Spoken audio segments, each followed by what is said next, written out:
The rain in the Olympic National Forest does not just fall from the sky. It colonizes the air. It is a thick grey, suffocating blanket that turns the towering Douglas firs into jagged shadows and the forest floor into a primordial slurry of moss and rot. People come here to find themselves, but more often than not they find out just how small and fragile a human being truly is when the canopy swallows the light. Jacob Gray was 22 years old when he rode his bicycle into this emerald cathedral in April of 2017. He was fit, he was driven, and he was carrying his entire life in a trailer hitched to the back of his bike. He had started his journey in Port Angeles, heading toward the coast, a solitary figure pedaling against the relentless damp of the Pacific Northwest. But the road has a way of ending before the map says it should. On the afternoon of April 6th, a park ranger was patrolling the Sol Duc Road, a winding ribbon of asphalt that snakes alongside the churning white water of the Sol Duc River. The ranger spotted a bicycle leaning against a log about 6 miles past the Sol Duc Hot Springs Resort. It was an odd sight, but not immediately alarming. Perhaps a hiker had stepped into the brush for a moment. Perhaps someone was taking photographs of the river. But as the hours ticked by and the light began to fail, the bike remained. When the ranger finally approached the scene, the silence was heavy enough to feel. The bike was upright, its trailer still attached, packed with gear that a person would never leave behind if they intended to return. There was a sleeping bag, a tent, and a list of supplies. But there was no Jacob. The scene at the roadside was a study in clinical emptiness. Investigators found no signs of a struggle, no blood, and no chaotic tracks leading into the tree line. It was as if Jacob Gray had simply ceased to exist while standing next to his bicycle. The Sol Duc River was running high and fast, a glacial grey torrent swollen by the spring melt. The initial thought was the most logical one. He must have slipped. He must have gone down to the water to fill a bottle or wash his face, and the current took him. The river is a grinding machine of cold and stone, and it does not give back what it catches. But as the search teams arrived with their dogs and their thermal cameras, the river refused to yield a single clue. No clothing caught on the jagged rocks, no body floating in the eddies. Nothing but the roar of the water and the dripping of the rain. Search and rescue teams are accustomed to the grim mathematics of the wilderness. They calculate search grids and probability zones, pouring hundreds of man-hours into the square miles surrounding a point of last seen. For days they combed the banks of the Sol Duc. They sent divers into the frigid pools where the current slows. They used boats and sonar. The dogs, those miraculous noses on 4 legs that can scent a single skin cell in a gale, were strangely quiet. They didn't pick up a trail leading to the water, and they didn't pick up a trail leading into the woods. It was as if the ground itself had become sterile. The search was eventually scaled back, as all searches are, when the cost of hope exceeds the reality of the situation. Leaving a father to begin a crusade that would last over a year, Randy Gray, Jacob's father, refused to accept the silence of the forest. He moved into the area, spending his days and nights wandering the labyrinth of the Olympics, calling his son's name into the wind. He was a man possessed by a singular, agonizing question. How does a healthy young man vanish from the side of a paved road without leaving a single footprint? He spoke to the rangers, he spoke to the locals, and he looked at the maps. He noticed things the official reports glossed over. The bike was left in a way that suggested a sudden departure, yet all the survival gear was still there. If Jacob had been scared by a cougar or a bear, he would have run, but there were no signs of a predator.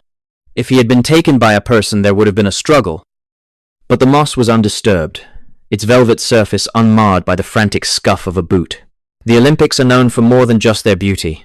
There is a vibration in these mountains, a frequency that some say causes disorientation and a profound sense of dread. Local legends speak of the mountain spirits, but the modern investigator looks for more tangible anomalies. There are areas in this park where the magnetic north fluctuates, where GPS units fail, and where the silence becomes so absolute, it feels like a physical weight on the eardrums. We call it the quiet rot. It is a place where the normal rules of biology and physics seem to thin out. Where a man can step behind a tree and find himself in a world that doesn't recognize his presence. Jacob was in the heart of this zone, a place where the trees are so thick they knit together to block out the very concept of the sun. As the months turned into a year, the mystery of Jacob Gray became a ghost story whispered in the halls of the Park Service. The snows of winter came and buried the Sol Duc Valley in 10 feet of white powder, sealing any secrets the forest held. It wasn't until August of 2018, 16 months after Jacob disappeared, that the mountains finally whispered back. A team of biologists was working in a remote high-altitude area near Daniels Ridge. They were looking for marmots, far above the tree line where the air is thin and the ground is a jagged expanse of shale and ice. They were over 5 miles away from where the bike had been found, and nearly 4,000 feet higher in elevation. And there among the rocks, they found a scrap of clothing. The location was a physical impossibility for a man in Jacob's position. To get from the Sol Duc River to the ridges of the High Divide in April, a person would have to trek through miles of vertical snow-choked terrain without any winter gear. Jacob had left his heavy coat, his tent, and his sleeping bag at the bike. He would have been dressed in light layers wandering into a sub-zero environment, where the snow was deep enough to swallow a house. Yet, his remains were found scattered across a ridgeline that even experienced mountaineers struggled to reach in the spring.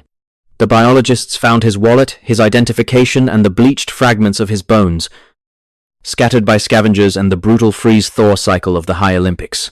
The official conclusion was that Jacob Gray had suffered from some form of mountain sickness or hypothermia, induced paradox, causing him to leave his gear and climb upward until he succumbed to the elements. It is a neat explanation that fits into a folder, but it ignores the visceral reality of the terrain. Hypothermic victims often strip their clothes, a phenomenon called paradoxical undressing, but they rarely climb 4,000 vertical feet into a blizzard to do it. They crawl into small spaces, they burrow into the dirt. They do not embark on a marathon ascent of a mountain peak through waist-deep snow while wearing sneakers.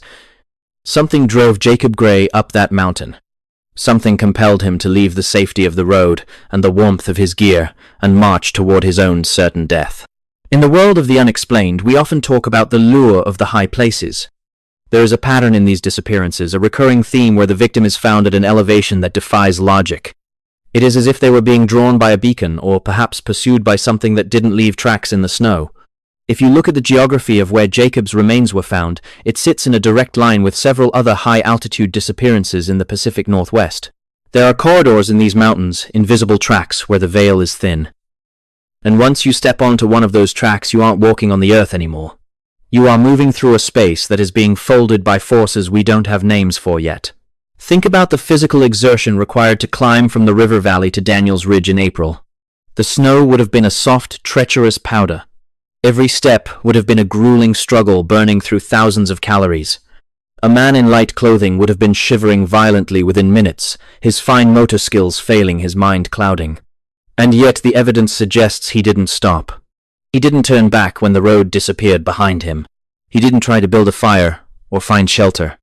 He kept moving up, driven by a terminal obsession, until his heart finally gave out in the thin, freezing air. But what was he looking at in those final moments? What did he see through the swirling snow that made the climb seem necessary? There is a chilling detail often overlooked in the case of Jacob Gray. His gear at the bike wasn't just left behind. It was laid out. Some reports suggest that his things were arranged in a way that looked deliberate, almost ritualistic. If a man is in a hurry or panicking, he drops things. He scatters them. But Jacob's camp was a snapshot of a moment frozen in time. It felt less like a disappearance and more like a transition, like a shell left behind when the inhabitant has moved on to a different state of being. The investigators looked for footprints, but in that mossy, saturated environment, the ground acts like a sponge.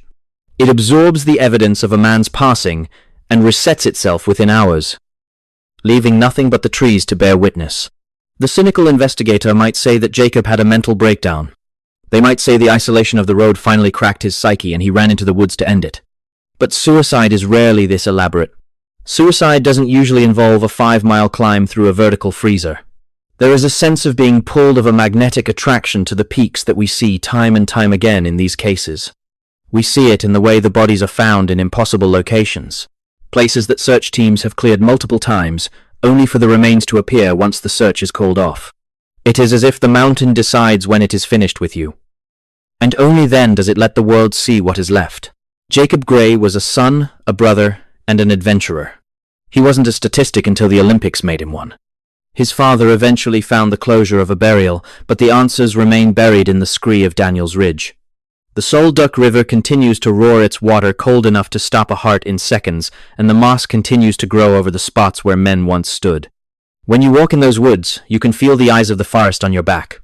You can feel the way the air changes when you get too close to the places where people go missing. It's a low hum in the base of your skull, a warning that the earth is not always a solid, dependable thing. Sometimes it's a trapdoor. The story of Jacob Gray is not an isolated incident. It is a single thread in a dark, sprawling web of disappearances that defy conventional logic. We see the same markers in the case of Jared Atadero, a 3-year-old boy who vanished on a trail in the Colorado mountains in 1999, only for his clothing and a single tooth to be found years later at the top of a sheer cliff face that an adult would struggle to climb. We see it in the disappearance of Danny Philippidis, who vanished from a ski resort in New York and turned up 6 days later in California, dazed and confused with no memory of how he traveled 3,000 miles. These aren't just accidents. They are glitches in the reality we think we understand. The patterns are there if you are willing to look. The proximity to water, the suddenness of the event, the high elevation of the recovery site, and the strange state of the clothing. Jacob Gray followed the pattern to the letter. He walked out of our world and into the gray silence of the Olympics, and by the time he was found, he was just a collection of bones and questions. The mountains don't care about our search grids or our technology. They operate on a timeline that is ancient and indifferent. And every year, they take their toll in blood and mystery. The next time you find yourself on a lonely road in the Pacific Northwest and you see a bicycle leaning against a log, don't just keep driving. Look at the trees. Listen to the river.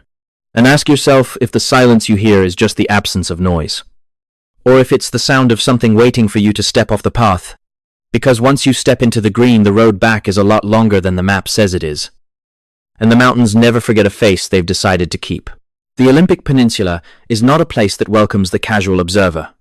It is a dense, choking emerald kingdom where the air is thick with the scent of rotting cedar and the metallic tang of constant rain. Here, the moss does not just grow on the trees. It consumes them, wrapping around ancient trunks like a velvet shroud that muffles all sound. When the fog rolls in from the Pacific, it does not just obscure the view. It rewrites the geography of the mind, turning a simple trail into a labyrinth of gray shadows and shifting silhouettes. You walk through these woods, and you feel the weight of centuries pressing against your chest, a heavy, wet pressure that suggests you are an interloper in a world that stopped caring about humanity a long time ago. The silence here is heavy, a physical presence that vibrates in the inner ear, making you wonder if the ringing you hear is your own blood or the low-frequency hum of something ancient waking up beneath the roots. Jacob Gray was a young man built for this kind of terrain. He was 22 years old, an athlete, a mountain biker, and a man who sought the kind of solitude that only the deep wilderness can provide. On a Tuesday in early April of 2017, he pedaled his bicycle into the heart of the Olympic National Park, heading toward the Sol Duc River. He was carrying gear for a long haul, a man who knew how to handle himself in the brush. Yet, he was heading straight into the teeth of a late spring storm. The rain in the Olympics during April is not a drizzle. It is a relentless, bone-chilling deluge that can drop the temperature of a human body in minutes. People who knew him said he was looking for something, a sense of purpose, or perhaps just the clarity that comes with physical exhaustion. But the mountain does not offer clarity. It offers only a cold, indifferent stare that ignores your intentions and focuses entirely on your vulnerabilities. The first sign that something had gone wrong was the bicycle. It was found leaning against a log near the Sol Duc River road, miles from where any reasonable person would choose to stop and walk into the thicket. There was no signs of a struggle, no blood, no torn clothing, just the bike standing like a lonely sentinel in the rain. His gear was still there, strapped to the frame, including his camping equipment, and a list of items that suggested he intended to stay for a while. It was as if he had simply stepped off the pedals and vanished into the air, leaving the physical world behind without a second thought. Rangers found his 4-piece fly rod broken on the ground nearby, along with a few other items scattered in a way that defied easy explanation. The items were not dropped in a panic. They were placed or perhaps discarded by someone whose priorities had shifted in a way that normal logic cannot follow. When a person goes missing in the Olympics, the search effort is usually a massive coordinated machine of helicopters, canine units, and seasoned trackers. But the weather during those first few days was a wall of gray static that grounded the birds and turned the forest floor into a vertical swamp. The Sol Duc River was screaming its waters, swollen with snowmelt and mud turning into a churning gray vein that could swallow a man and never spit him out. Searchers pushed through the vine, maple, and the devil's club, their skin shredded by thorns and their boots heavy with the literal weight of the earth. They found nothing. No footprints in the soft mud, no broken branches, no scent for the dogs to latch onto. It was as if Jacob had become a ghost the moment his feet touched the moss, a flicker of light extinguished by a heavy, wet thumb. His father, Randy Gray, was not a man who could accept the silence of the bureaucracy. When the official search was scaled back, he moved into the park, living out of his vehicle and walking the ridges day after day, month after month. He became a fixture of the landscape, a ghost hunting, a ghost driven by a desperate grinding need to find his son. He spoke of the way the forest felt, the way the air would suddenly turn cold in pockets where there should have been warmth, and the feeling of being watched by things that moved just outside the corner of his eye. He wasn't looking for a body. He was looking for a reason. He climbed the steep, crumbling scree slopes of Daniel's Ridge and stared into the dark mouths of the valleys, calling a name that the wind simply stripped away and carried into the high peaks. For over a year, the mountain kept its secret. It held onto Jacob Gray with a jealous grip, hiding him beneath the snow and the new growth of summer. It wasn't until August of 2018, 16 months after he vanished, that the mountain finally loosened its hold. A group of field biologists working in a remote area on Daniel's Ridge stumbled upon his remains. They weren't in the river, and they weren't near the road where his bike had been found. They were at an elevation of over 5,000 feet in a place that required a grueling vertical ascent through some of the most difficult terrain in the park. To get there, Jacob would have had to abandon his bike, cross a roaring river, and climb thousands of feet through a storm without his primary gear. It is the kind of physical feat that pushes the limits of human endurance, and it raises the question of why a man would choose to die on a cold, exposed ridge when the safety of the road was right behind him. When they found him, the state of the scene was haunting. His clothing was there, some of it scattered, some of it still clinging to the bone. There is a specific kind of horror in seeing the belongings of a loved one integrated into the detritus of the forest floor. The bright colors of synthetic fabric look wrong against the muted browns and grays of the high alpine scree. It is a visual glitch, a reminder that we do not belong in these high, lonely places. The investigators looked for signs of animal predation or a fall, but the mountains have a way of scrubbing the evidence clean. The official cause of death was listed as undetermined, a clinical way of saying that the world simply does not know what happened to Jacob Gray in those final hours. He was there, and then he was part of the ridge, his story ending in a place where the air is too thin for secrets to survive. This is where the cynic in me starts to feel the itch at the base of the skull. We are told to follow the logic of the physical world, to believe in gravity and biology and the predictable behavior of human beings under stress. But Jacob Gray's case fits a pattern that repeats across our national parks with a terrifying rhythmic consistency. It is the pattern of the impossible climb, the discarded gear, and the recovery site that makes no sense. Why do these people head for the high ground? Why do they leave behind the tools they need to survive? It's as if they are being pulled by a frequency we can't hear, a magnetic tug that draws them away from the safety of the path and toward the jagged teeth of the peaks. You look at the map and you see the distance, and you realize that the physics of the journey don't add up to the time they had left. There is a theory that the Earth is not as solid as we think it is. That there are places where the veil between what we know and what we fear is worn thin like an old rug that's seen too much traffic. The Olympic Peninsula, with its ancient trees and its deep glacial scars, feels like one of those places. When the fog sits heavy on the Sol Duc, it's easy to imagine that the trees are moving when you aren't looking, or that the river is whispering names in a language that predates human speech. Jacob Gray stepped into that green silence, and he never truly came back out. What his father buried was the physical remains, but the essence of who Jacob was stayed behind, trapped in the gray light of the ridges. The mountains don't care about our grief. They only care about the balance of the ecosystem, and sometimes that balance requires a sacrifice. You see the same markers in the case of Jared Atadero. In 1999, Jared was 3 years old, walking a trail in the Poudre Canyon of Colorado. He was just a few feet ahead of a group of adults, and in the space of a heartbeat he was gone. No sound, no struggle, just the sudden absence of a child. It took 4 years for his remains to be found, and when they were at the top of a sheer cliff face that an adult climber would have struggled to navigate. His little fleece jacket was found inside out, but otherwise intact, and a single tooth was recovered. How does a 3-year-old climb a cliff? How does he vanish in the seconds it takes an adult to look down at the trail? The official reports talk about mountain lions, but they don't explain the state of the clothing or the impossible geography of the recovery site. Then there is the case of Danny Philippidis, a firefighter who vanished from a ski resort in New York in 2018. He didn't turn up on a ridge or in a river. He turned up 6 days later in Sacramento, California, 3,000 miles away. He was still wearing his ski boots and his helmet, dazed, confused, and suffering from a gap in his memory that could not be filled. He had no idea how he had crossed the country, no record of flights or bus tickets, and no memory of the journey. It's a different kind of disappearance, but the underlying frequency is the same. It's a glitch. It's a moment where the rules of reality are suspended, and a human being is moved from one point to another like a piece on a board they cannot see. The story of Jacob Gray is a warning. It tells us that the mountains are not a playground and they are not a backdrop for our personal growth. They are a living, breathing entity that operates on a scale of time and logic that we cannot comprehend. When you go into the woods, you are entering a space where you are no longer at the top of the food chain, and I'm not talking about bears or cougars. I'm talking about the silence. I'm talking about the way the trees seem to lean in toward you when the sun goes down. I'm talking about the low hum that starts in your teeth when you stand on the edge of a place like Daniel's Ridge. We like to think we have mapped the world, that we have conquered the wild with our GPS and our satellite phones, but Jacob Gray's bike is still leaning against that log in the minds of everyone who knows this story.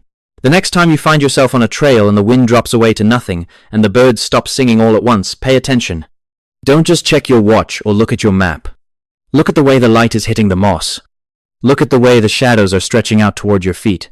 If you feel that sudden cold prickle on the back of your neck, don't wait for a reason to leave. Just turn around. Because the mountain is always watching, and it has a very long memory. It knows who you are, and it knows exactly where you are standing. And sometimes, if the conditions are just right, it decides that it doesn't want you to leave. It decides that you belong to the green, and once that decision is made, there isn't a search party in the world that can bring you back. The Sol Duc River continues its roar, indifferent to the names we give it, or the people who disappear into its mist. The water is cold enough to stop a heart in seconds, a liquid ice that numbs the senses and erases the past. Jacob Gray's father found his closure in a cemetery, but the true end of the story is still up there on the ridge, scattered among the rocks and the stunted alpine firs. It's a story written in bone and shadow, a narrative that we are only allowed to read in fragments. We look for patterns because the alternative is too terrifying to contemplate. The alternative is that there is no logic, that we are just flickering candles in a very dark, very windy room, and at any moment the door could blow open. We see this pattern in the disappearance of Keith Reinhard in 1988, who vanished from the small town of Silver Plume, Colorado, after becoming obsessed with another man who had disappeared from the same spot. He told friends he was going for a short hike and never returned, leaving behind a half-finished novel that seemed to predict his own vanishing. We see it in the case of Bart Schleyer, a world-class woodsman and hunter who vanished in the Yukon, leaving his gear neatly arranged and undisturbed, with only tiny fragments of bone found years later. These men weren't amateurs. They were the masters of their environment, yet the environment turned on them with a surgical precision that leaves no room for error. It's the same cold, calculated removal we see in the Olympics, a subtraction of a human life that leaves the rest of the equation untouched.